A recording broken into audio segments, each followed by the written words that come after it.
የግብርና ምርት እንደ ገፍ የሚበቅልባት ሀብታም ሀገር ናት።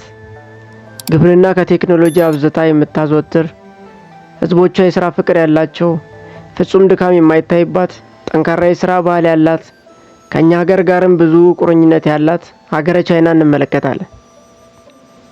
ከዝግጅቱ ጋርም መልካም ቆይታ። በቆይታዎትም የቻናላችን ቤተሰብ ይሁኑ። ሰብስክራይብ፣ ላይክ፣ ሼር በማድረግ አብሮን ይቆዩ። የግብርና ምርት ለአንድ ሀገር የጀርባ አጥንት ነው። ዜጎች በሀገራቸው ምርት ካልተመረተ ከሌሎች ሀገራት ለመሸመት ለመግዛት ይገደዳሉ።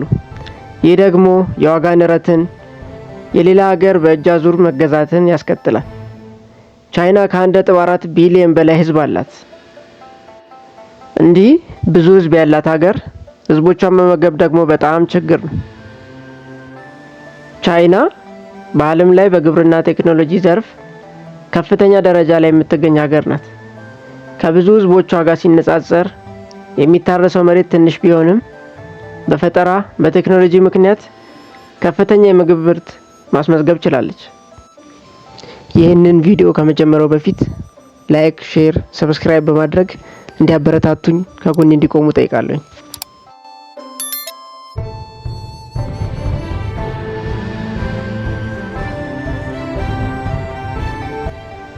የግብርናው ምርት ትልቅ የምርት መጠን ያላት መሆኑ አንዱ ተጠቃሽ ምክንያት ነው። ለእርሱም ከረዳት ነገሮች አንዱ የማሽን እርሻ ወይንም ደግሞ ሜካናይዝድ ፋርሚንግ ነው። ቻይና ትራክተሮችን፣ ኮምባይነሮችን፣ መትከያ ማሽኖችንና የመስኖ መሳሪያዎችን በስፋት ትጠቀማለች። ይህ የሰው ኃይልን ፍላጎት አሳንሶ የሥራ ብቃት ምርት አሳድጎላታል። ሌላኛው የቴክኖሎጂ አቅሟ የሆነው የላቀ የመስኖ ስርዓት ወይንም አድቫንስ ኢሪጌሽን ሲስተም ትጠቀማለች። የዘመናዊ መስኖ ዘዴዎች እንደ ጠባይ መስኖ፣ ድሪፒንግ ኢሪጌሽን እና የማፍሰሻ መስኖች ወይም ደግሞ ስፓርክሊንግ ሲስተም ውሃን ለማስቆጠብ እና የሰብልን ምርት ለማሻሻል በተለይም በደረቅ አካባቢዎች ትጠቀማለች። የተሻሻሉ ዘሮችና ባዮቴክኖሎጂዎች ወይንም ኢምፕሩቭድ ሴድስ ኤንድ ባዮቴክኖሎጂ አዘውትራ ትጠቀማለች። ይህ ደግሞ ለግብርና ምርቷ እንደ ትልቅ የሞተር ኃይል ትጠቀማለች። ቻይና በግብርና ምርት ብዙ ገንዘብ መድባ እየተንቀሳቀሰች ትገኛለች።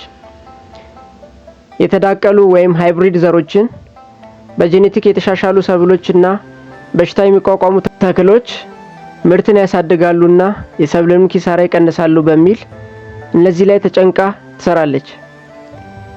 አንዱን ዘር ከሌላ ዘር በማዳቀል አዳዲስ የምግብ አይነቶችንም ታመርታለች። ሌላኛው ደግሞ የስማርት ግብርና ቴክኖሎጂ ትጠቀማለች። ቻይና እንደሚከተሉት ያሉ ዲጂታል መሳሪያዎችን ትጠቀማለች። ድሮኖች ለሰብል ክትትል የሚሆኑ፣ ሰብል ምን ደረጃ ላይ እንዳለ የሚያጠኑ፣ እንዲሁም ሰብሉ በሌሎች ሰብል በሽታዎች ወይም አረሞች እንዳይጠቃ መድኃኒት ሰብሎች ላይ ለመርጨት ያውሉታል።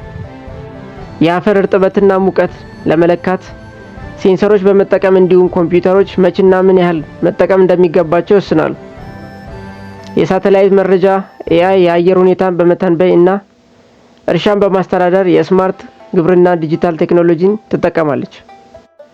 ሌላው አስደናቂ የሚያደርገው ገበሬዎች እርሻቸውን በሞባይል መተግበሪያ ይቆጣጠራሉ። የቻይና መንግስት ለግብርና በሰጠው ልዩ ትኩረት ገቨርንመንታል ሰፖርት ኤንድ ሪሰርቾችን ይጠቀማል። መንግስት በገንዘብ በስልጠና ፕሮግራሞችና በምርምር ተቋማት የግብርና ቴክኖሎጂዎችን በጥልቅ ይደግፋል። መንግስት ለገበሬዎች ድጋፍ፣ ስልጠና፣ ብድርና የገበያ እርዳታን ይሰጣል። ይህም የግብርና እድገትን ያፋጥናል። ገበሬዎችም የቴክኖሎጂ ድጋፍና ዘመናዊ መሳሪያዎችን ያገኛሉ። የተማረ የግብርና ሰራተኛ እንዲኖር ይረዳል። ስለዚህም የቻይና ቴክኖሎጂ በጥቂት ሀብት ብዙ ምግብ ለማምረት ረድቷታል።